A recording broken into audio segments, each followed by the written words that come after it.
Hey, Garage Logic fans, Mishki here, slipping in ever so briefly to mention that I have a podcast that comes out every Wednesday and every Friday, twice a week now. The show is pretty much about everything you care about and are interested in and need in your life and want to know more about. I tailored the darn thing specifically to your liking. I tailored it to your loves, to your true passions. That took a long time. I'm spent. You know what I'm saying? Absolutely wasted. Josh Arnold Investment Consultants brings you this Garage Logic podcast episode. We don't have the records for today because Joe is not here. And that way there are no rules. You can call Josh Arnold today at 952-925-5608 for a free 48-minute consultation. Hail the Flashlight King. And now, from the mayor's office above the boathouse on the east shore of Spoon Lake, it's Garage Logic with Chris Reavers manning Technology Corner, Kenny Olson from the Krabby Coffee Shop, John Heidt in the newsroom, and of course, the rookie.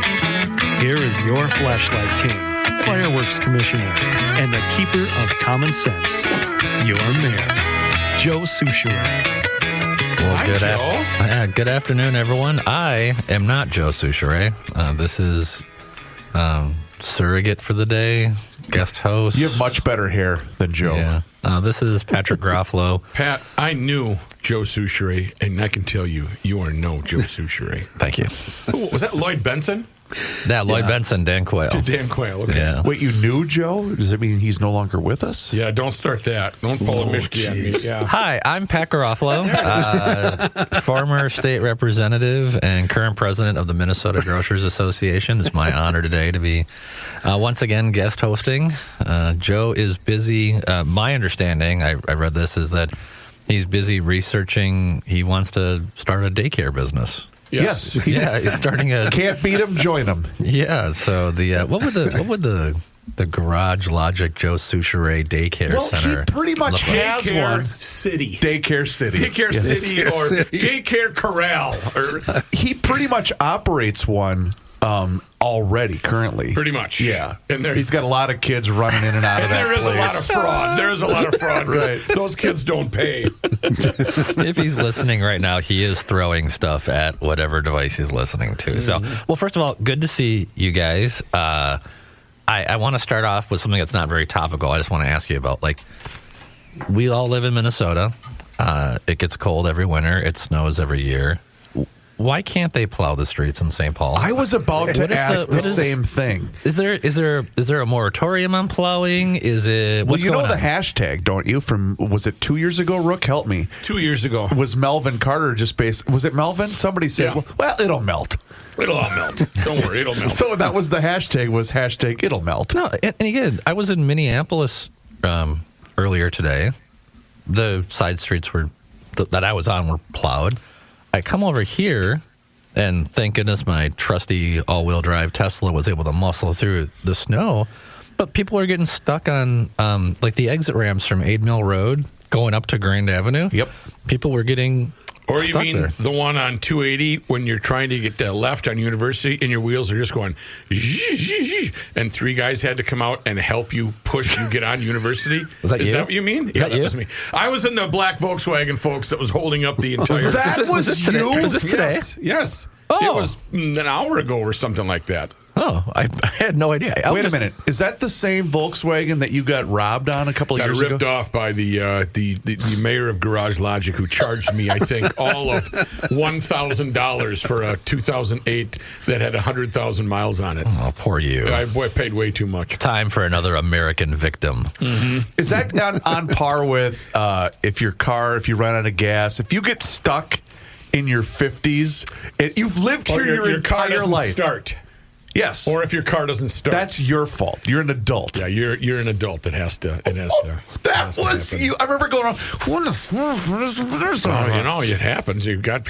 I noticed you didn't get out to help push. No, that wasn't Right. going to happen. Thank you. In other news, Thank you. so we have some kind of, I guess it's not breaking news, but I was surprised to hear about this. Former Viking Stephon Diggs, current wide receiver for the New England Patriots, was is allegedly being arraigned today on something related to assault charges. I don't know the specifics of it. This Assault and strangulation. Strangulation. Oh, no. Double whammy? Yeah. Yeah, so I don't... Which he is denying. He and his representation are denying those charges. Okay. Just to clear us of any potential lawsuits. But this is independent of whether he chokes or not. I mean, he does, Right. as a player, genuinely choke. So this would be independent of that. But we'll have to find out what happens there. But that was the thing that I found most surprising about it is these charges are from like almost a month ago, and they're just becoming public now. Why is it kept so quiet? I don't Isn't know. there somebody going through and saying... Doesn't the newspaper somebody that goes through all the police reports looking for a name that's memorable? So Maybe not anymore.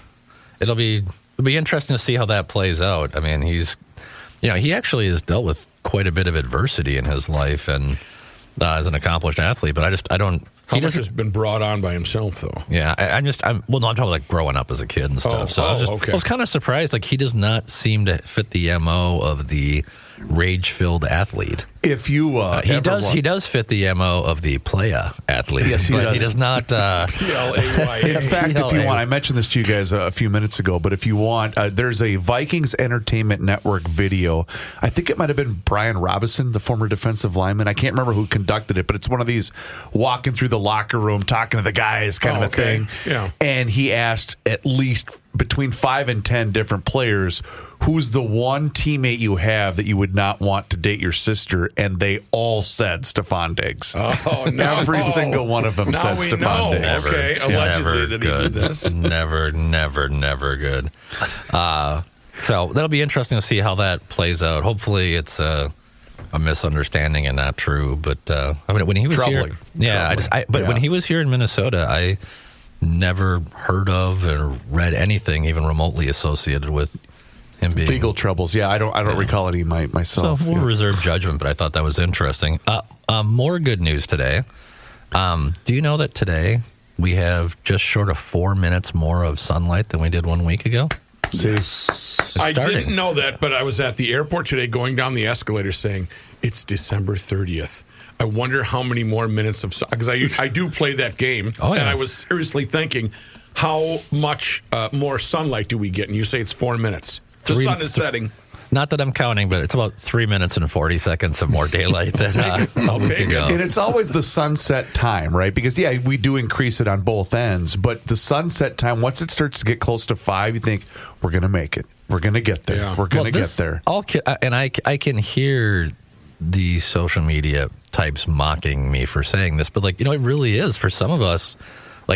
Not getting access to sunlight just turns me into a cranky old man. It's because you've lived here your whole life, so you get it. Yeah. When it's that 4:40 sundown and it starts to get dark, and you just it does weigh on you. It sucks. I want a nice 9 o'clock sunset. I better move to Alaska. Yeah, it's going to be. I do think though it's not this year, but I think in the next 2 or 3 years you're going to see the United States move to permanent daylight saving time. I think we're gonna spring ahead, and it's going to stay there. I think we are reaching critical mass on this important issue. Who would protest? The farmers don't need it anymore, do they? Well, there's actually trade-offs with all these policies, right? So one of them is during the winter, it's dark when kids are waiting by the school bus or walking to school. So people say there's more likely to be accidents, or the morning commute is going to be rougher because it's darker. But the big issue is that the switching. I never realized how many problems are caused when you fall back that hour. Yeah. It drives up, heart attacks go up. There's more workplace. It's Seriously? Yes. Heart attacks, emergency room admissions and heart attacks go way up from that 1 hour.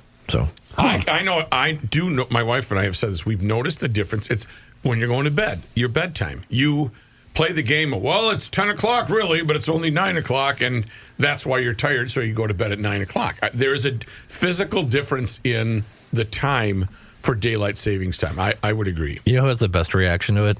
Dogs. Dogs? No. Because dogs are I don't know about your guys. Do you guys have dogs? Or? I do not. Yeah, I got a horse Pomeranian. John, what kind of dog you got? I got a pug. Larry. Is Larry. Larry the pug? Larry the pug. Okay, so does your dog have a very specific eating and sleeping time? Yes, especially in the morning. So when time changes, that changes for him and me also. Yeah, our dogs are very punctual when it comes to eating and sleeping. And for us, dinner time is 6 p.m. And we have two dogs. The one that's the blue heeler, she literally will just start giving you the death stare about 2 minutes early. And it's like clockwork. It's amazing. And she just sits and stares like, it's time to pay up. I get the spin around from the Pomeranian. The spin around. It's time to eat. It's time to eat. One of my favorite videos is the cat that's sitting by the dish and just banging on it while she's preparing a meal. Like, Linda, let's go here. Hey, what are we doing? It's 6 o'clock. Well, in other news, so my other dog, he bit me the other day. Oh, no. Oh. Yeah. Rabies? You got to go in for rabies? No. Willing to risk it. No, not that. We have a very his name's Shadow. He's a great dog. We rescued him a while ago, but he comes from some trauma and there's some issues.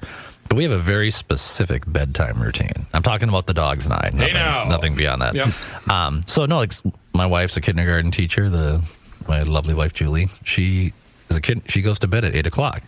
And that's when the dogs go to bed. They hop up with her, and they're there, and that's their time. If I come in and try to interrupt that, there's problems. But I come to bed like 4 hours later, usually like midnight, and then I just kind of come on, Shadow, and he gets up and moves out of my spot. I lay down, and for whatever reason the other day, I went to pet him when he was laying down, and his nose curled, like when he's angry, and so I kind of pulled my hand back, and then I was like, it was kind of dimly lit, I'm like, okay, it's fine. So I went to go pet him, and he just took a chunk out of my right hand. Wow. Got my and the sad part about it, of course, I'm pissed. Right, I'm like, right, hey. But I kick him out of the bed. He has his time out. He comes back about 3 minutes later, and he's just like, man, I'm so sorry. I'm sorry, baby. We be friends again. I was laying there with my eyes closed. He comes over. He starts licking my elbow. He's like, dude, I know I was wrong. I'm sorry. You should have given. Hey, it's too soon. It's too soon. Okay. Well, it's just, and he's the best dog. And I don't know what happened to him before we got him. Some clowns. But he just freaks out when this happens, and you can just tell he's like, yeah, it was my bad. He's that hungover friend Sunday morning like, dude, I really shouldn't have did that at the bar last night. I didn't know that was your girlfriend. Come on. It's like, So anyways, but there are more important things going on. You guys don't, do we really need to talk about, apparently there's a fraud problem in Minnesota. What? Say what? Yeah, so... well, thank goodness Walls has assigned this task force team to really get to the bottom of all this. Yeah, for me, there's a little bit of dark humor in this, in that, we've been talking about this for a dozen years. It's just and I don't know if people thought we were lying or guys like me were making stories up or something, but it's obviously we're all learning now that it's all true. Do you remember the very first time and what year and when it was that you and others or whoever it was raised your hand and said, we've got a problem here? I remember the exact moment. When was it?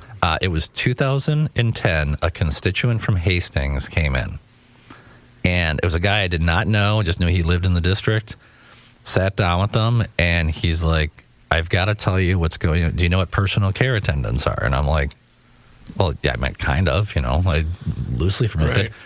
And he walked me through what he was seeing. And he was credible, and I won't go from where I went from there, but it struck me as that must be a one-off, it was odd. That was the first time that I heard about what was it was kind of huh. This, we got some problems here. It's not but even at that time, I thought maybe it was a one-off or a... This is 2010, and this is someone from Hastings, you said? Well, Ravenna Township. Sure, but yeah, sure. So that was the first time that I, as in a legislative capacity, had gotten tipped off, hey, our programs are being abused. And then from there, it went into the home daycare stuff. And that was the stuff that this is where people started flipping into denying it. But there's ample committee records and speeches and press releases and even some members of the local media You guys have had Bill Glahn on before. Yep.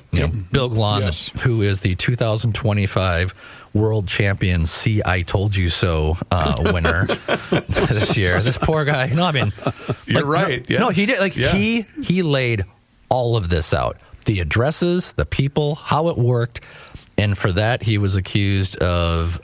They accused him of lying. They Islamophobia. All the standard playbooks, and boy, that guy is spot on right. And I do take humor now in these national news outlets, like, oh, we're breaking this story. It's like we've been talking about this for a dozen years.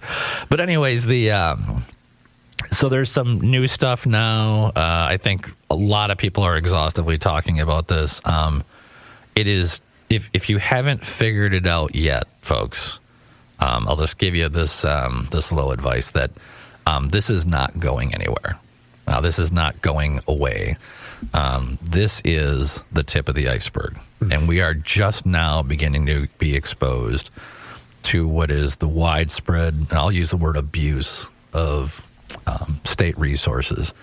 It's not just the 14 programs that the U.S. Attorney's Office has labeled as high risk and the Medicaid waiver programs. It's not just the home daycare, the daycare stuff. This is systemic and pervasive, and it's not going anywhere. So you'll be hearing more about that. But there's going to be something. Seems to be one demographic that's continually involved in a lot of this fraud. Well, that's a matter of opinion. We can talk about that later, because I think now is a time to pay some bills. Yes, it is. Let's talk about North American Banking Company. Banking done differently. They won't expose you to fraud. No. Far from it. Because they've been investing in your success since 1998. And way back then, they decided to make a better banking experience. And you get that feeling anytime that you walk into any one of their 6 Twin Cities locations, whether it's 50th in France, Roseville, Woodbury, Hastings, Shoreview, and also Maple Grove. They offer all of the same online and updated mobile banking options as those other big national banks. I use them every single day. They're phenomenal. But see it for yourself. Check them out online. It's nabankco.com to learn more. Once again, it's banking done differently. North American Banking Company, member FDIC, is an equal housing lender. I have new information from Precision Door. Oh. Right now is a special. $500 off the purchase of a new door, and that includes the operator, the motor, the engine that'll raise and lower it. That's $500 off the purchase of a door and operator combination. And don't forget that noisy door tune-up special for $149. With these new doors, there's models for every budget. Just think what that would do. It would increase the aesthetics. It would save some energy, provide better security, and not break down in the dead of winter. You don't want to go out there and have that baby not work in the dead of February. And if you do like your current door, get that noisy door tune-up special. But right now on a new door, single door, double door, $500 off the purchase of a door and operator combination. That is fantastic. Book online at Precision Door MN. That's one word, precisiondoormn.com, or call 612-263-6985 to schedule your free on-site new door estimate, or book a noisy door tune-up special with Precision Door.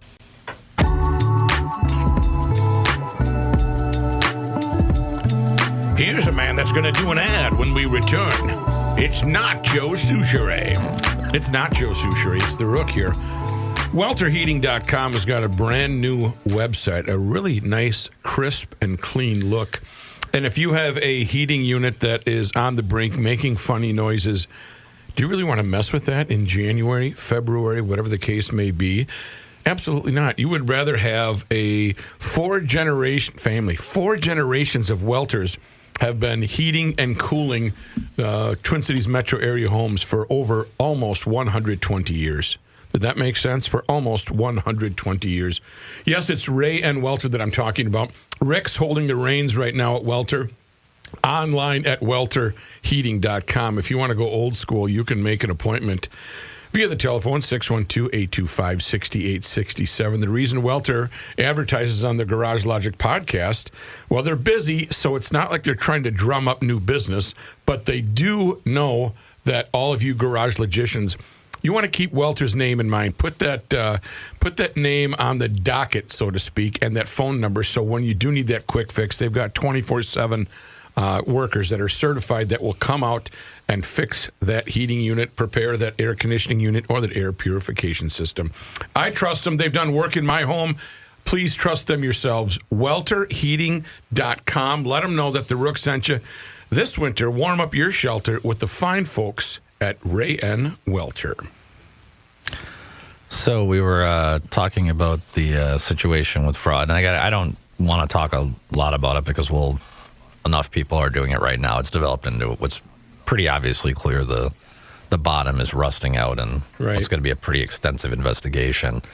But I do want to just kind of give people two things to look for. The first thing is there's something in the legislative process, and I know this because I was there for 20 years. There are different ways the legislature appropriates money. Sometimes it's like we're going to give this amount of money to schools, or we give them this amount of money to prisons. There are also things that are called legislatively directed appropriations. And what this means is the legislature will specify, rather than putting it into a scoring-based system that people will apply for and a panel determines the winners, the legislature will just say, hey, here's $300,000. You're going to give it to nonprofit A. Or, hey, here's $3 million. You're going to give it to nonprofit B. And I think at some point here, relatively soon, you're going to start seeing people scouring through the legislative directed appropriations, the ones that are specified to specific nonprofits, and they're going to start looking at the reports, and they're going to start seeing where that money was spent or not spent.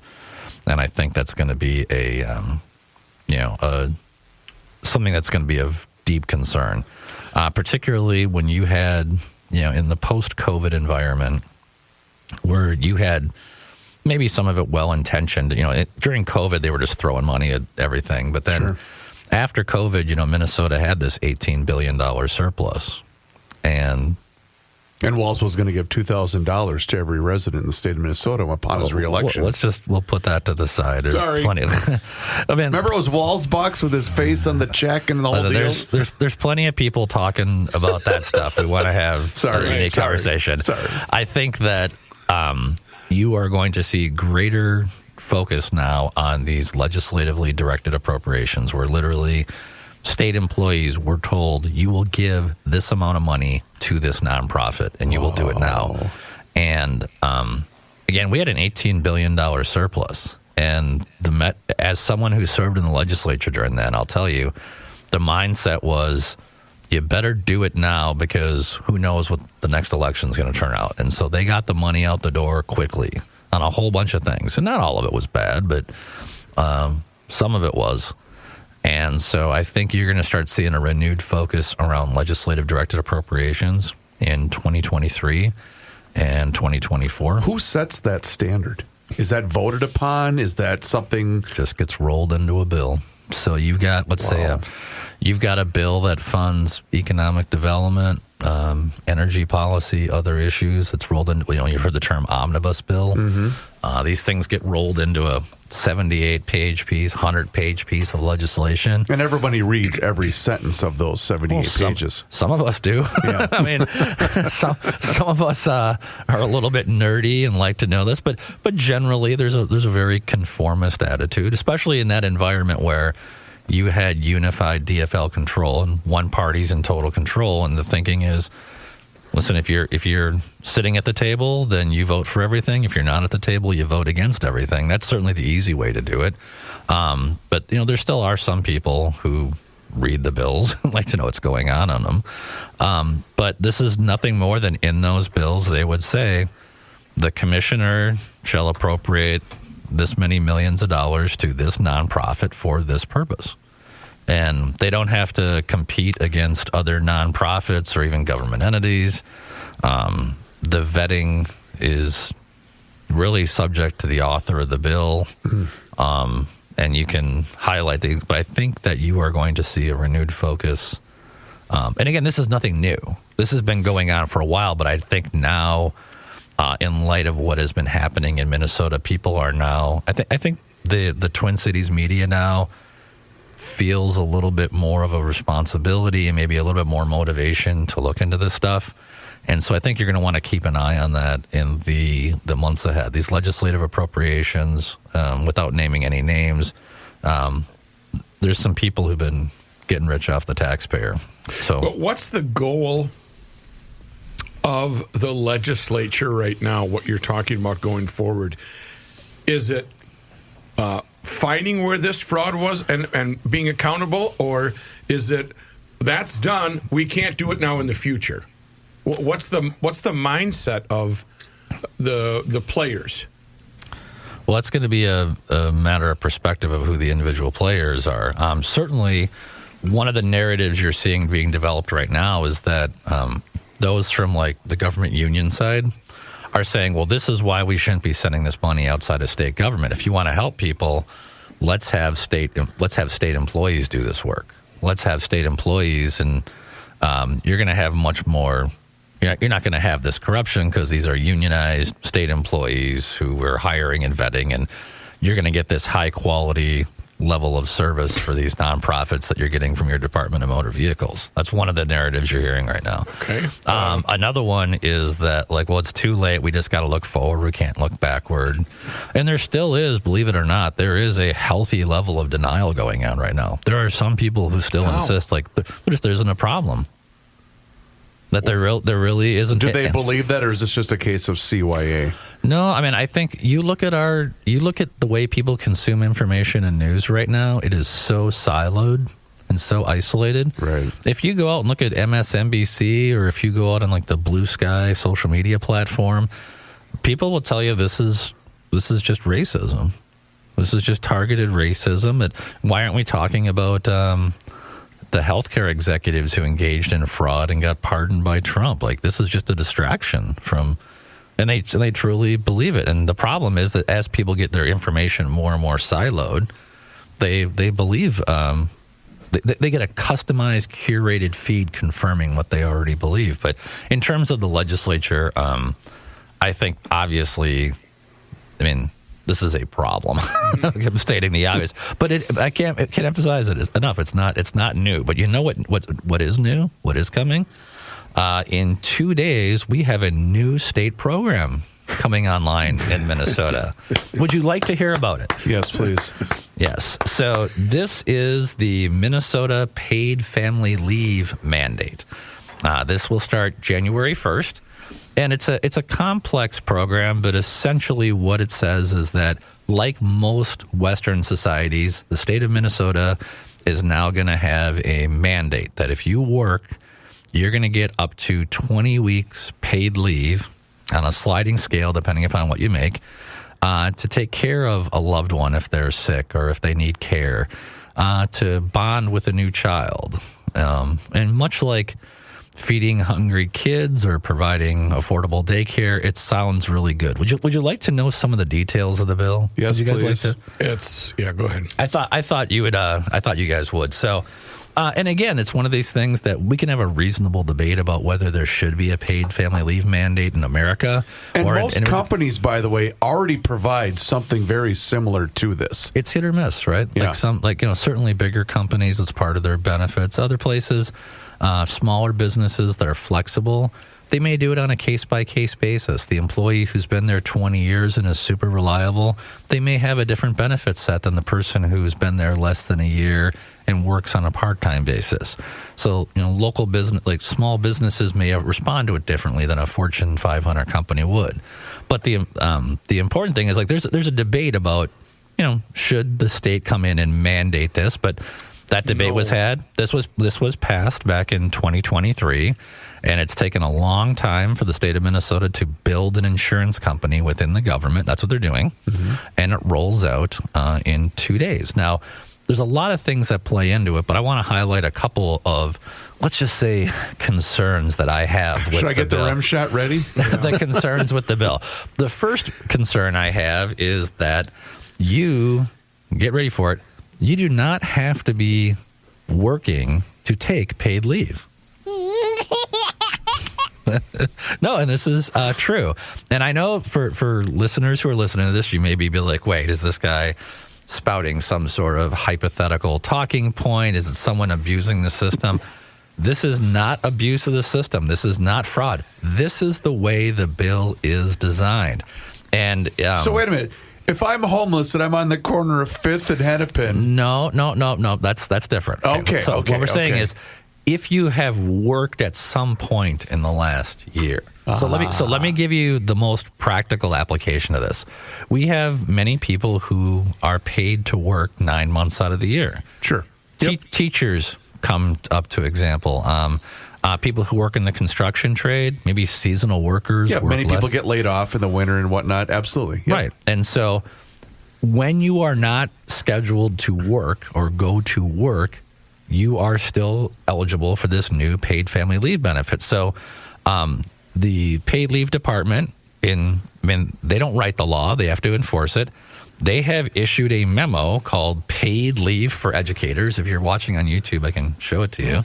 And it says, this document provides answers to common questions about paid leave for educators. First question. Can teachers take paid leave when they're not scheduled to work? This is the very first line. The answer is yes. Teachers can take paid leave when they are not scheduled to work if they otherwise meet all eligibility requirements. And so what that means is if you have worked from September through June, and again, it's not just teachers, construction, seasonal workers, it's the same thing. You're going to be able to access these leave benefits when you're not working. And you would think that when you take leave, it would mean you're leaving something to, right? But not with this program, no. And so let me give you a very specific hypothetical. And I'm not picking on teachers. I'm married to a teacher, but it's the easiest one to understand. So let's say, or you were when you left this morning. Yeah. So let's say that there's a teacher. He teaches 5th grade, and his wife has a kid in January. So he takes 2 weeks off during the school year, help acclimate, bond with the kid, be home, right? Yep. He then goes back to work. He finishes up the school year January through the end of May. It's now summertime. Okay, he's not paid to work. He doesn't have responsibilities. She might have to go back to work, right? Because her maternity leave would be over. Is that what you're trying to suggest? No. Gotcha. I'm saying the woman has the kid. This is her husband. Gotcha. Right? So husband uses 2 weeks of leave during the school year. Now the school year is over. He's going to be home. He's not working during the summer. He can now take another 10 weeks paid leave during the summer, even though he's going to be home either way. He's not working. And this is one of the problems with this. Another problem we have is if you're self-employed, you can voluntarily choose to jump into this paid leave pool. Wow. So yeah, you're paid leave, you're paying yourself, you're working, and then you have a kid, you adopt someone, maybe you've got a relative in another state who requires some care. Maybe it's the winter and you've got someone who you need to take care of. In Arizona. Florida. Naples. Christmas time. Marco Island. You can take up to 12 weeks. You're an Uber driver. You decide to opt into the pool and you pay your premiums for, let's say, 2 or 3 months. You can collect 20 weeks of benefits, up to 20 weeks of benefits, 20 stacking if you do the family and then the medical. And so all of this, so again, you have this program that has been designed this way. When you utilize these benefits, the first week you're drawing from the pool. You don't have to use your sick time. You don't have to use your PTO. You can use it to plus you up because you don't get 100% wage replacement, but you do get, you start out at 85% wage replacement. I thought, isn't it 90 or somewhere between? Well, it starts out at 85%, and then the more you make, your percentage slides down. And the reason why is that the benefit is capped at about $2,850 every 2 weeks. Okay? So, and if you don't think Minnesotans are going to figure this crap out, they're going to jump right on it and use the hell out of it. You can say shit. It's all right. Yeah, you're usually good for a couple of those every time you come on. Yeah, so it's so there's a little bit more that people are going to want to know about this, and I think we'll talk about that after the next break. We'll talk about how much is getting paid and what other states have done when they've got this. But again, this is already passed. It's already law, and it's going live in 48 hours. Boy, I'm exhausted and I'm thirsty. That's why I have Hofferman Water and Connecticut. And you know why? On account of, you want to know why? Yeah. The best water treatment system known to man. You see, here's the deal. I started out as a customer of Hofferman Water and Connecticut years ago, and they have made an amazing difference in the quality of the water inside of my home.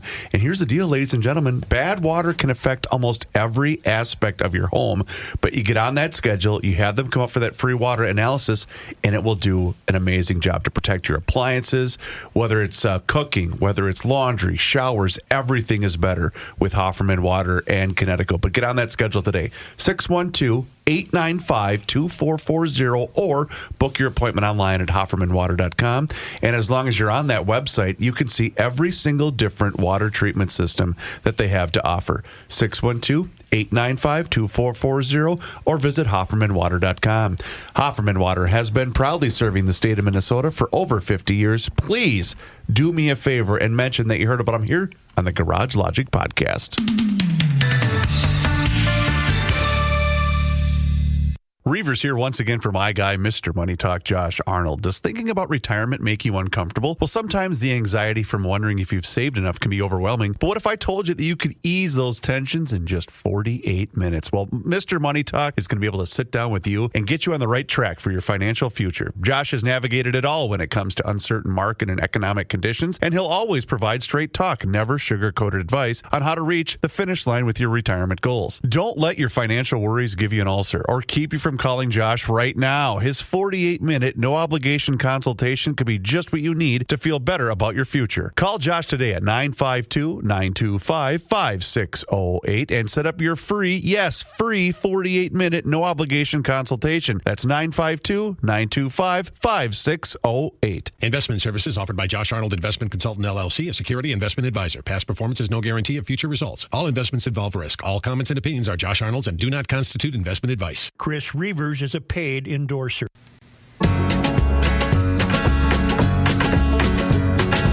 Rolling, rolling, rolling. The newsman is rolling. Here is one and only John Heidt. Thanks very much there, partner. Cowboy. One sports note before we get to news. Kevin Williams has been named a finalist for the Pro Football Hall of Fame again. All right. Former Viking standout defensive tackle was one of 15 finalists announced today.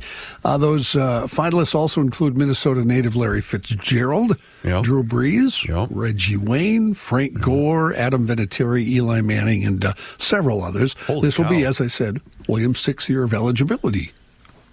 First time being named. Refresh my memory, please. Baseball writers vote in Hall of Fame members for MLB.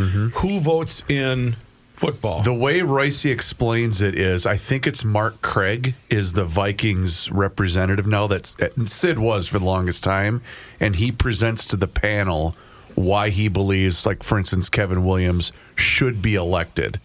So it's a panel of just randomly select. It's not like the Football Writers of America. Or? That I don't know how that process works, but it's extensive. There's many people, but it's not baseball where you hit a certain percentage, or maybe it is, and it's just not as public as it is with baseball. So I don't know. Okay. But I do believe Mark Craig is now the representative for any Viking player that's nominated. Got it. In news, over 6 months after his family survived that shooting, Senator John Hoffman has announced he is running for re-election. In a Facebook post, Hoffman said he's seeking re-election to keep leading with dignity. He said Minnesotans are tired of the vitriol. We've seen firsthand where hate and dehumanization can lead. My family survived it. Leadership matters and decency matters. Is that shocking that he's deciding to run? Well, I guess I'm friends with John, so I talked with him about it private. I don't know if it was public or not, but I mean, I'm really glad to see that Senator Hoffman's running again. Because I could see how someone would say, I don't want to deal with this anymore. No, I don't think anyone would fault him, but I think it's just people respond to this stuff in a different way, and he's a fighter, and he's got a as usual, we have these conversations that you can say privately, but not publicly. But he's a fighter, right? Yeah. So you can imagine he's got some pretty strong views about the. You're not going to defeat me. I got you. Yeah. I mean, but also the asshole who shot him, right? Like he's very much a feisty scrapper, and I'm really glad that he's running again. I think it's a good thing, and so it's I'm glad that he came out publicly and said what he's been saying privately. Update to a story we had yesterday. That man now has been charged with murder after assaulting the hospital security guard who later died in Wyoming, Minnesota. Officers had been called to an M Health Fairview Lakes Hospital on Christmas. The report of a man leaving the emergency department despite a medical hold. The man, identified as 35-year-old Jonathan Winch, had pushed past the large magnetic doors and left the emergency department, according to the complaint. A responding officer found an unconscious security guard lying next to a security vehicle that had its lights activated. Winch was seen trying to get into the vehicle, according to the documents. The officer actively fought with Winch for several minutes, even tried tasing him before other officers got to the scene and helped with the arrest. During the fight, Winch said multiple times, "I didn't mean to hurt her," according to the documents. The security guard, identified as 43-year-old Andrea Merrill, was brought to the hospital with severe head trauma, bad breathing, and a very weak pulse. Surveillance video showed two people near the security vehicle appearing to engage in a physical struggle. Merrill died of her injuries on Saturday. The Ramsey County medical examiner determined her death to be a homicide, the cause being traumatic head injuries due to physical assaults. And do we know, did these two know each other? No. They did not. Was this random?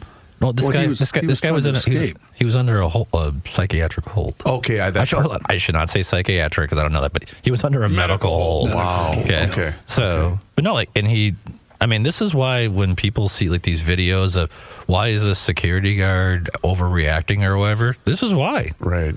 I mean, if someone gets on, you don't know what they're thinking. Right. Someone gets on top of you, and even if they don't have weapons, they can mess you up. Yeah, I mean, you got a hard surface underneath you, and that's unfortunately what happened to this woman. It's just awful. And so, cut those law officers and security guards some give them some room. Yeah, cut them some slack. Story we've been talking about. Top officials in the administration of President Trump are directing more federal law enforcement resources to investigate those allegations of government fraud in Minnesota, a move that comes in the wake of a viral video claiming significant abuse in Somali-run daycare programs. The 43-minute video posted to social media platforms on Friday by 23-year-old YouTube creator Nick Shirley showed what appeared to be empty daycare centers in Minneapolis and claims to expose millions of dollars in fraud in the state's largely federally funded child care program. The video is based on existing allegations about fraud in Minnesota's child care program, which until recently was run by the state's Department of Human Services. Now is under the authority of the Department of Children, Youth, and Families, a spin-off agency. In the video, Shirley visits numerous daycares, including Quality Learning Center, which had already been under investigation by state officials for various violations and had collected $7.8 million from the state since 2019. That, according to a report from our friends last January down at KSTP 5 Eyewitness News. I did not see the video, you guys, but did Nick Shirley get the same beautiful quote that Jay Coles did months ago? Remember the home run quote when she looked in the camera and said, day here at night. Meaning that's why there was no one there during the day, because she said they were all here at night. Yeah. Because that's when you need daycare the most, is at night. 100%. Well, you can also, if you say you're open from 7 a.m. to 10 p.m., you can bill more hours. It's more money. That's true. That's a good point. And you can claim more students. It's a sweet racket. I'm going to open the Garofalo daycare. Are you really? Daycare World, open 24/7. But keep in mind, this daycare stuff, this is all separate from the 14 high-risk Medicaid waiver programs that the DOJ has been involved in. And folks, I'm not trying to be unbelievable. I'm not trying to be cynical or negative. No, please. We've been talking about this for over a decade. Well, you said 2010. Well, so PCA was a separate thing, but you can go back and read the Office of the Legislative Auditor reports. This is why Jim Nobles was in the Star Tribune today, the former legislative auditor, nonpartisan, universally trusted, and he's just really taking a hammer to people who are defending the status quo. Listen, we've been saying there's financial control issues for a long time. And no one's listening to us. Or they choose to not ignore it. Or when legislators would supply this information to people, we did, have people who are investigators in the agencies, and they would put together a package and they would give it to the counties, and the counties wouldn't prosecute. Well, that's why I have such an issue with the likes of Walls saying, well, now we're going to get to the bottom of this. You've been in charge this entire time. Well, it's and you were presented information, and your office refused to do anything about it at the time. So ultimately, this is just, the ball is now in the court of Minnesotans. Right? Like, this is Minnesota. You've got to decide whether this is important to you or not. You know, there's a bunch of competing narratives out there, competing, political sides pointing fingers and blaming people. You just have to figure out if this is acceptable to you. Matters. Does it matter to you or not? I find dark humor in the fact that now this is news. It's 2025. And soon to be 2026. I find dark humor in it because I'm like, okay, you saw me give these speeches on the House floor. You saw other people give these speeches. You saw onesie, twosie reports. You've seen the prosecutions from the Department of Justice. They tried to bribe a federal juror and got caught, okay? With a bag of money from Monopoly with a dollar sign on it. Okay, so you have just an exhaustive amount of details. And now people are surprised, I had no idea it was this bad. It's just, again, I don't know how many commercial spaces with grayed out, blacked out windows for daycare do you have to see? It's common sense. Right. This has been going on for a while. Listeners, you just have to decide if this is important to you or not, or if you're going to get distracted and care about something else. We're preaching to the choir to our listeners, but let me ask you this then, not to get too personal. Is this one of the main reasons why you decided it wasn't worth it anymore? Oh, no, that wasn't. I'd done it for 20 years. It was just time to move on. Okay. So, I didn't know what role that played in your decision. No, again, it's frustrating. But it's when one of the things that's tough about these stories is that you lose the benefit of nuance. It's like, everybody in government is dumb and stupid and on the take. Are you on our Facebook page again? No. But you guys, there are authentic whistleblowers in state government who have been afraid to go to their managers with this stuff because they could get punished. And so when they instill in you the trust of hey, this is what I found, you take that responsibility seriously. So there are really good actors in government who recognize that the worst part about this fraud is it's stealing money from the people who really need it, whether it's autism services, transportation services, or likewise. This is money being stolen from people who truly need it. Yep. So, you take a more nuanced view of it, but anyone who is I didn't know this was going on. I was you got to pay attention. Okay, you got to be an informed citizenry. But again, you know what? If you don't care, fine. Go make some more popcorn. Pop on Netflix. That's someone else will figure that out. But there are. John, did you have other news? Because there is other. I was going to ask you if you heard. Did you hear any of? We had Arnie Carlson on last. Yes. Friday. And Arnie, he hit the nose on the head. He said, the fact that nobody in government either, mentioned this or noticed it, whichever, is ridiculous. He said that there's no way that can happen. Well, so he, again, we have an Office of the Legislative Auditor that has issued many reports that for those of us who were in the legislature read this stuff, it was all there. And the agency's response was to attack the Office of the Legislative Auditor. It wasn't to look at their internal financial controls. And whether you like or dislike Arnie Carlson, this is a guy with audit experience. I thought your guys' interview with him was great, by the way. Guy sharp as a tack in his 90s. It was nice. I hope I'm like that when in my 90s. Rook and I played a major role in that interview, so you're welcome. Right, yeah. Whose birthday was it? I don't know. I can't remember. I can't keep track. So, but no, this is about competence, and he made this reference, too, about maybe you should have people with management experience who are going to run the state, I don't know. But it's, Minnesotans need to decide if this is acceptable or what needs to happen. And it's just that simple. You need to figure it out. for me, this is nothing new. I really do wonder if people, like for those of us who've been talking about this, I wonder if they thought we were lying. Like, did they think we were making this stuff up? Initially they might have, but they have no excuse to believe that now. I mean, you've got mountains of evidence that proves you guys weren't lying. Yeah, but part of it's the silo thing you were talking about, though, Pat. Yeah. I think half those people just went, well, I don't care what they say. Well, I don't care what Pat says. He's a Republican. Yeah. I don't know. It's like I guess I have this defect of like whenever someone tries pitching a story to me or reading something, I immediately try to seek out the contrarian argument to find out if it's true or not. Why are you lying to me? The whole No, you know what I mean? So, but like in this case, you know, and one of the hard parts is I lose track about what's public and what's not public. Sure. Right? Sure. But it doesn't take a rocket scientist to figure out that, like, this Nick Shirley guy, he didn't just fly. Well, actually, I can share this because House Majority Leader Harry Niska shared this. The guys in that video, they got their information from state staff. They're like, go look at these daycares. Here's the numbers. It's not like this guy just flew in and randomly picked these daycares.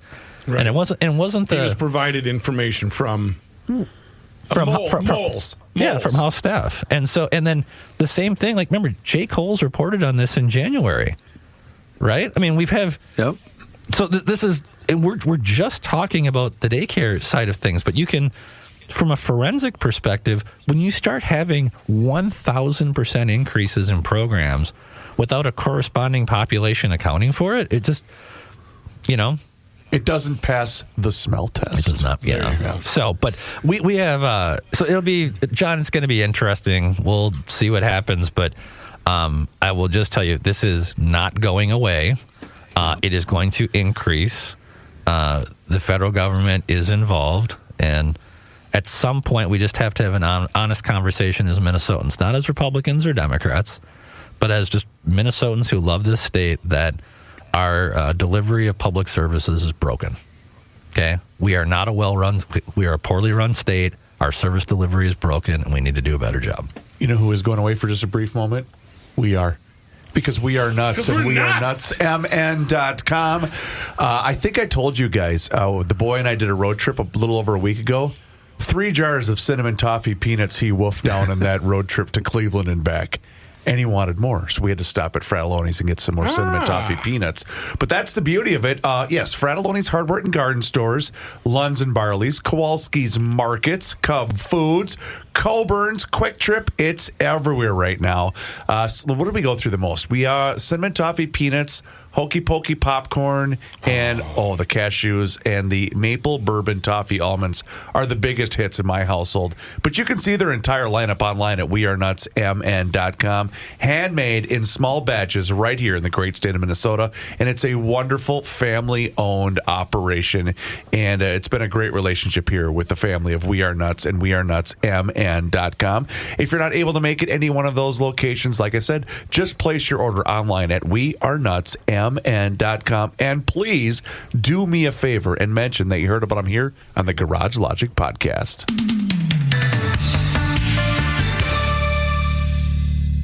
I have new information from Precision Door. Right now is a special. $500 off the purchase of a new door, and that includes the operator, the motor, the engine that'll raise and lower it. That's $500 off the purchase of a door and operator combination. And don't forget that noisy door tune-up special for $149. With these new doors, there's models for every budget. Just think what that would do. It would increase the aesthetics. It would save some energy, provide better security, and not break down in the dead of winter. You don't want to go out there and have that baby not work in the dead of February. And if you do like your current door, get that noisy door tune-up special. But right now on a new door, single door, double door, $500 off the purchase of a door and operator combination. That is fantastic. Book online at Precision Door MN. That's one word, precisiondoormn.com, or call 612-263-6985 to schedule your free on-site new door estimate or book a noisy door tune-up special with Precision Door.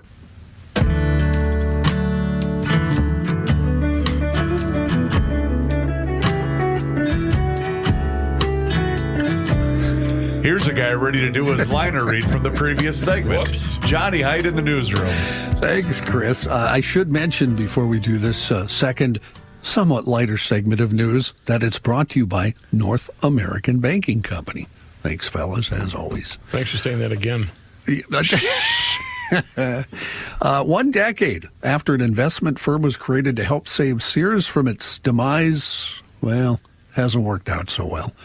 5 Sears stores are still operating in the United States. Really? And they won't be around much longer, according to industry experts. Neither will Seritage Growth Properties, the real estate investment trust created in 2015 to cash in on the value of the retailer's properties. It abandoned its somewhat audacious plan to turn Sears' rich real estate holdings into mixed-use properties, and today, Seritage is offloading the last of its assets as it pays down a $1.6 billion term loan from Warren Buffett's Berkshire Hathaway. Adam Metz is CEO of Seritage. He said in an interview, the goal is to sell the remaining Seritage assets as quickly and profitably as possible, but we are also very open to an alternative transaction that could enhance shareholder value. The stores here in the St. Paul area, they have seen various redevelopments since they were put up for sale by Seritage back in 2022. After being acquired by the founder of Frogtown's Mungtown Marketplace, the former Sears store at the Maplewood Mall is now an indoor shopping bazaar featuring Southeast Asian vendors and a video game arcade, as well as a Pan-Asian Center performance space for collectible sales and traveling shows, including the recent Festival of Lights. In St. Paul, the Sears department store at 425 Rice Street closed in January 2019, and long-standing plans for a full-scale redevelopment with housing, offices, and ground-level retail never materialized. A Twin Cities partnership backed by an Illinois investor purchased the site mid-2023, then quickly sold it that same year to Twin Cities-based Asian Media Access, which announced plans for a charter school, a 3D-themed theme park, a hotel, and other attractions that have never moved forward. The most active use of that Rice Street location has been its parking lot, which has hosted Pan-Asian night markets, amateur wrestling, a tequila festival, and other outdoor events. So, if I'm hearing you correctly, how we're going to combat a legendary name in a store that's been operating for 100,000 years because of online purchasing kind of taking its place is we're going to put in an arcade. Apparently. Where everyone plays video games online and in their home. Going to bring back Aladdin's Castle. Oh, my God. Remember this? Yeah, that's way back. Remember the mall video game store places? Oh, yeah. Aladdin's Castle? Well, I mentioned, I think this was during the break, but I was in Cleveland a week ago. Do you guys remember the scene where they filmed the Christmas Story scene with Santa? My son and I walked past that because it was in Cleveland. Thank you, Higbee's. Yep. And we walked through there to get to our parking ramp. This is 5 days before Christmas. It was empty. No. Ho, ho, ho. It was just, but you could tell in its day it had to have been just festive and just cool. Sure, the window treatment just like Dayton's. But it was sad. It was so sad. Yeah. Hollywood wrapped up a turbulent year with big ticket sales this past weekend. Big ticket sales went to Avatar, Fire and Ash, and Timothée Chalamet's new film, Marty Supreme. As expected, James Cameron's latest trip to Pandora dominated ticket sales, collecting $88 million over the 4-day Christmas to Sunday period and $64 million on the weekend, according to studio estimates on Sunday. In 2 weeks, Fire and Ash has amassed $217.7 million in North America. Internationally, $542.7 million. Wow. That means it's already made money because it cost about $400 million to make. Much of the heat in the theaters over Christmas and on the weekend belonged to Marty Supreme. That's A24's biggest budget release ever. It's a 1950s set table tennis drama collecting $27.1 million over the 4-day weekend. A smash success for indie studios. Great reviews in that one for Timothée Chalamet. That was not expected to finish number 2. Number 2 was supposed to be Anaconda, a big screen comedy starring Jack Black. Oh, my God. Are you serious? Big screen comedy starring Jack Black and Paul Rudd. That collected $23.7 million over the 4-day holiday weekend. John, did you say table tennis? Table tennis. Yeah, well, there's that new movie out. Yeah, it looks pretty cool from the previews, actually. This is this Marty Supreme? Yeah. It's about ping pong? He's a ping pong champion, I believe. I don't know the whole story. And it's number 2 at the box office. Yeah, and Chalamet's getting incredible reviews in it. As a ping pong player. As a ping pong player, that's correct. Huh. Let's hear him out. What's it about? I mean, Give us the storyline. The public is never wrong. There must be something It to just it. goes back and forth. Nice. I'll give you one. No, I'll give you one. That was pretty good. Thank you. That was Well done. good. Are you willing to take questions from the listener? Loyal Depends what the question is. Loyal Town Council member Mark. No, Mark's great. Hey, if you guys have time, please ask Pat, since he's filling in today, how he did with his King of the Hill wager, since he talked about that the last time he was on with Joe. Thanks, and have a happy new year. Uh-oh. Yeah, don't go. Oh, no. So, for those that don't know, loyal listeners know that I... Survivor League type of deal. So last year I made $30,000 in a Survivor League. There's a big contest out in Las Vegas run by the Circuit Casino. It's $1,000 to enter, and then basically either you win every single game, or if you lose one, you're out. And last year there was a whole bunch of upset wins in the first 3 weeks. I made it through that, survived, and then I sold my entry 3 weeks into it, and was hoping for a repeat this year. That did not happen. It's funny how gambling can humble a man, huh? Well, what humbles a man is when, it was the most, for those who are fans of pro football, it was this bizarre game between the Arizona Cardinals. That's what got me. I was knocked up for the same one. The Tennessee Titans. Yes. And you guys, I can't get too dialed up about it because we'll never know the reason why. But it is like, for whatever reason, God wanted the Arizona Cardinals to lose that game. He did. The guy is running into the end zone and just drops the ball before he runs in. They intercept a pass from the Titans. And the guy, not only does he just for no reason fumble the interception, there's a picture where you can see 4 Cardinals around the ball on the ground. And they converge on it. One of them kicks the ball into the end zone where a Tennessee Titans player happens to run over and land on it. It just, for whatever reason, sometimes God just wants you to lose. And that's what happened. Or let's find out what those guys were, the baseball thing or what's going on. No, here. they couldn't. Listen. You couldn't have scripted this really better. If it was fixed, you couldn't have done it this way. It was seriously, it was incredible, and the Titans at the time. So, anyways, so now you're out. So I'm out. The contest is now going into the last week. It's an $18.7 million prize pool, and there's 6 people left. Oh, because so what? Crap. $18.7 million. So everyone puts $1,000 in. Yep. There were 18,700 entries, and throughout the year, people lost. But what's unique about this contest is Thanksgiving is its own week. So the 3 games on Thanksgiving, and then the day afterwards, those 4 games are their own week. And this year, all 4 underdogs won. It's true. Yeah. And so it's down to 6 people now. And there's things you can do where you can monetize your entry by hedging it and stuff. But what? Explain to me this then. For those 6 people, it's like the heads and tails game at a fundraiser. When you flip the coin, you got your heads or your tails. What if they all are out the next week? Then they split it. Oh, okay. Right, but there you have to realize the farther on you get in this, there are different strategies you can use to monetize your entry.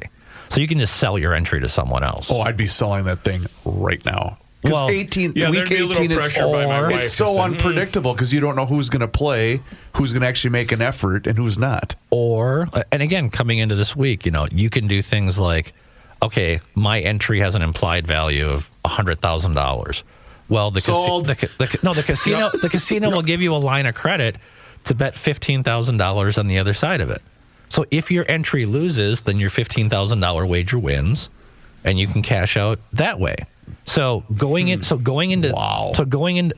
sorry, big tangent here. No, it's good. So Christmas week, going into that, you had 3 games, right? Dallas, Washington, Minnesota, Detroit, and Kansas City, Denver. Okay. Well, people have used a lot of these teams already. You can only use a team once. So people were really limited in their options. And there were 4 people who picked the Vikings to win. Because they were the only team they had. It was as an that option. or Kansas City. Remember, everyone was on their third string quarterback, right? Yeah. And those 4 people won. They made it through. Wow. And so, but again, it's all about, you just got to pick one entry each week. Of course, it's very hard to do that, but it's a really, thanks for the question. What was his name? Mark, thanks for the question. I always like reliving my losses. But it was, it's a fun contest. And like, I actually run like my own Survivor League just for fun. People put $10 in and up to 5 entries. And going into Christmas week, there were only 3 entries left. One of them was my brother. And my brother had a huge advantage because the 2 guys left, they had to take Dallas. And he was the only one who had Detroit. And then Detroit, of course, just totally shit the bed. And so he lost from that.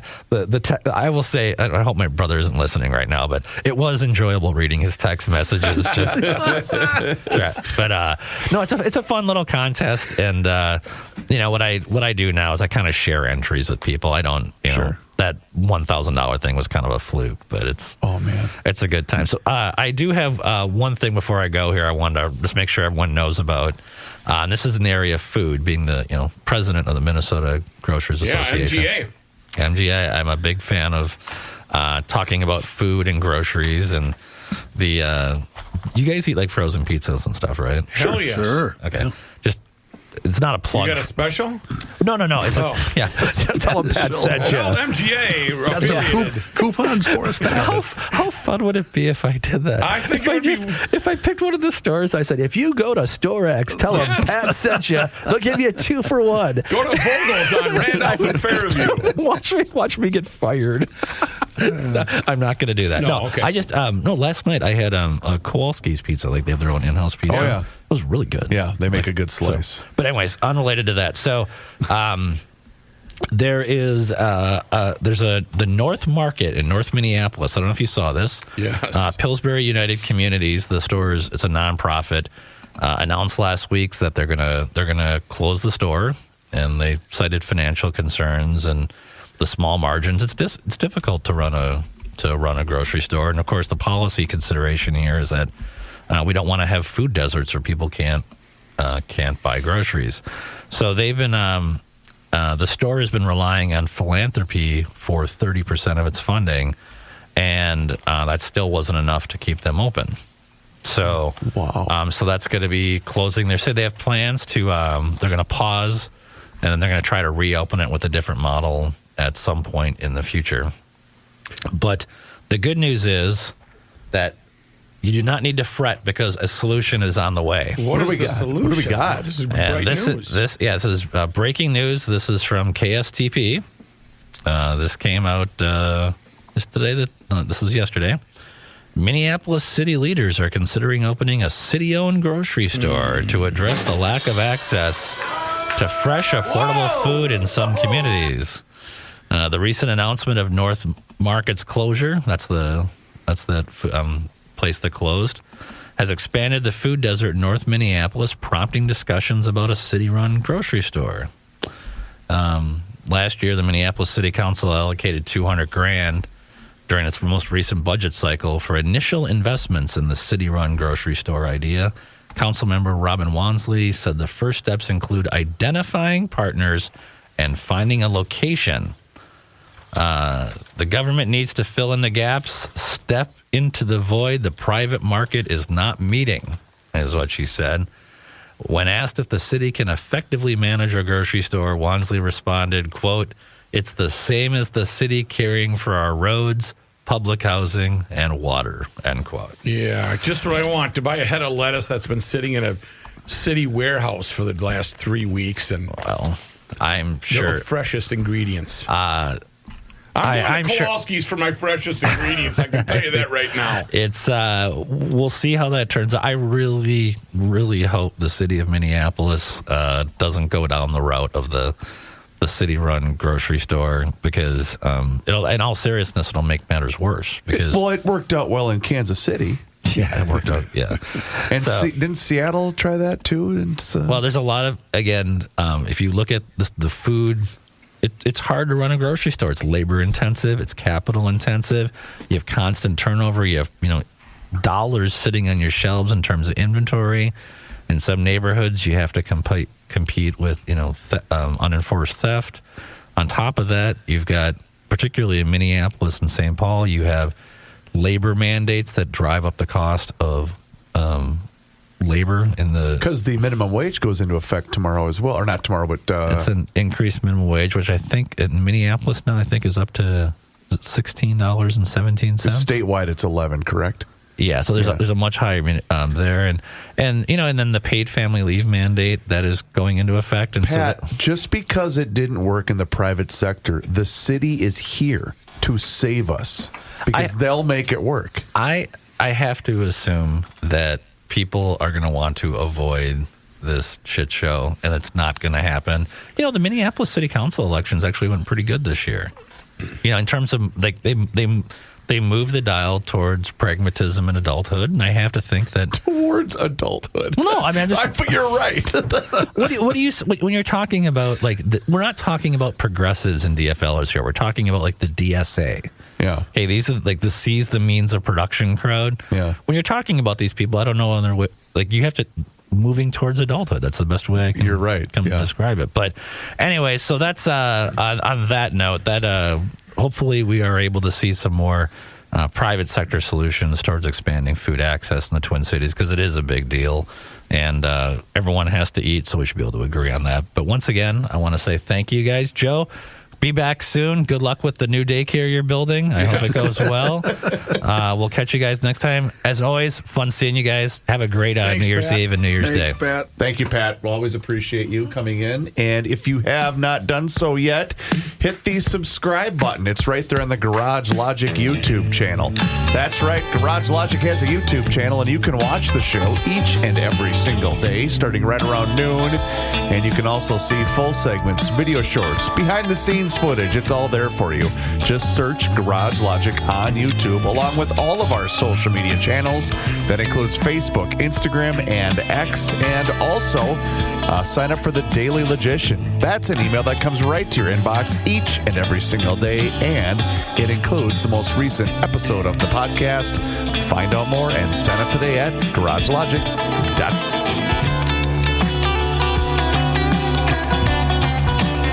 Hey, folks, it's Patrick Ricey, and fruitcake is back on the menu, baby. Let me ask you something. Would you be happy if the only dessert you got this holiday season was fruitcake? Well, no, neither would I. That's what it's like when you've got one insurance agent with just one company. You don't have any options. That's why I work with the Canopy Group. They're an insurance agency that's unique because they offer 16 carefully selected companies for your home and auto insurance. 16. And behind the scenes, they've got 50 licensed elves. Okay, they're agents, but this time of year, let's call them elves, making sure you always have the best coverage at the best price. So this holiday season, don't settle for fruitcake. Get options. Visit the Canopy Group and see what they can do for you. thecanopygroup.com.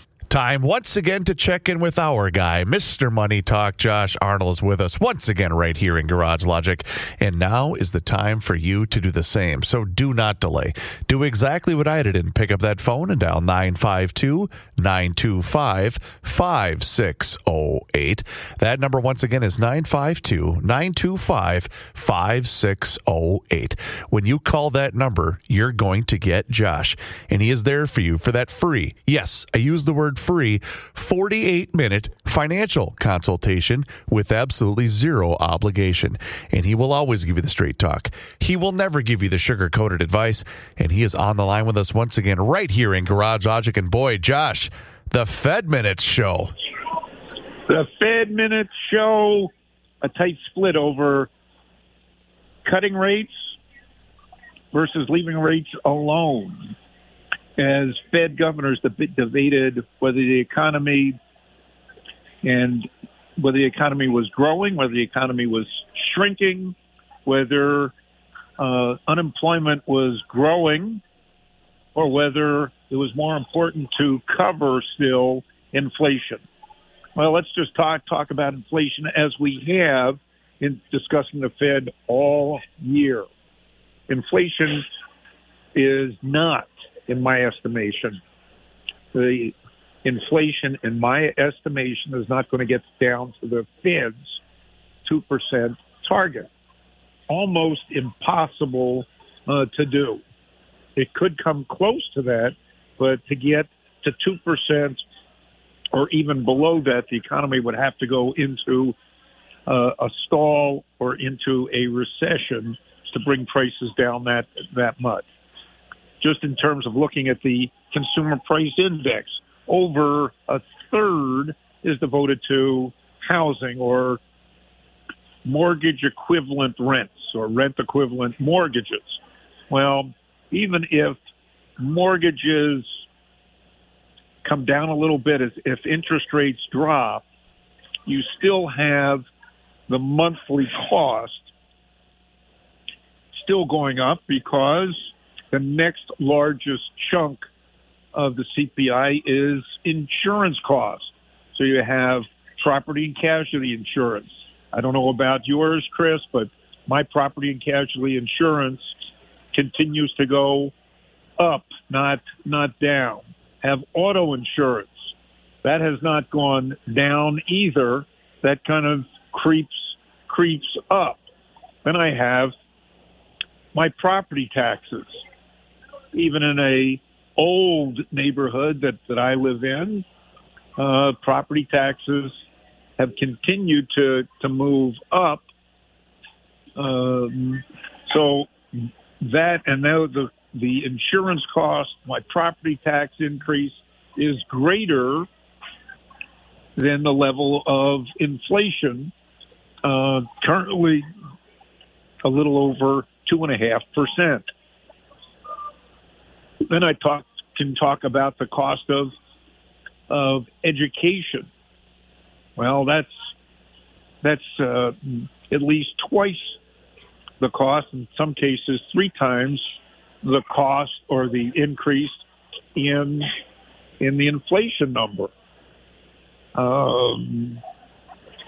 Cost of getting we'll say a cup of coffee at Starbucks, and I'm not a coffee drinker at Starbucks. That has continued to go up way above inflation costs.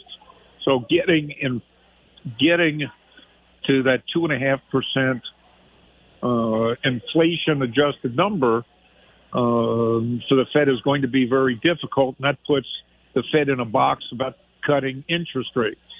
Now, if we switch to where the economy is, the economy measured by the recent GDP numbers being above 3%, that's still a pretty significant growth rate, and that, in my estimation, could continue, particularly on the backs of artificial intelligence and we'll say the outward move of spending that's going to go on related to artificial intelligence and how that is going to increase productivity. And that definitely is going to help the overall economy. If I look at unemployment numbers, yes, they have been going up, but a lot of the unemployment increase, is still due to government workers being off during the government shutdown. So that combination of variables has made it very difficult for the Fed to continue saying we need to cut interest rates. The next Fed meeting is in January, and that's going to come right before, I'll say, Congress votes on their the next continuing resolution, which is another story altogether. And I think that could create some issues for the market late in January, as it's going to come just as earnings start coming out from companies. My sense is that the Senate is not going to get the 60 votes necessary to pass a continuing resolution at the end of January. And that could result in another government shutdown. So just something to pay attention to and prepare for going forward. What can we do about that right now? Well, what can we do? You still have a couple days left for 2025 that can help you, we'll say, tax-wise.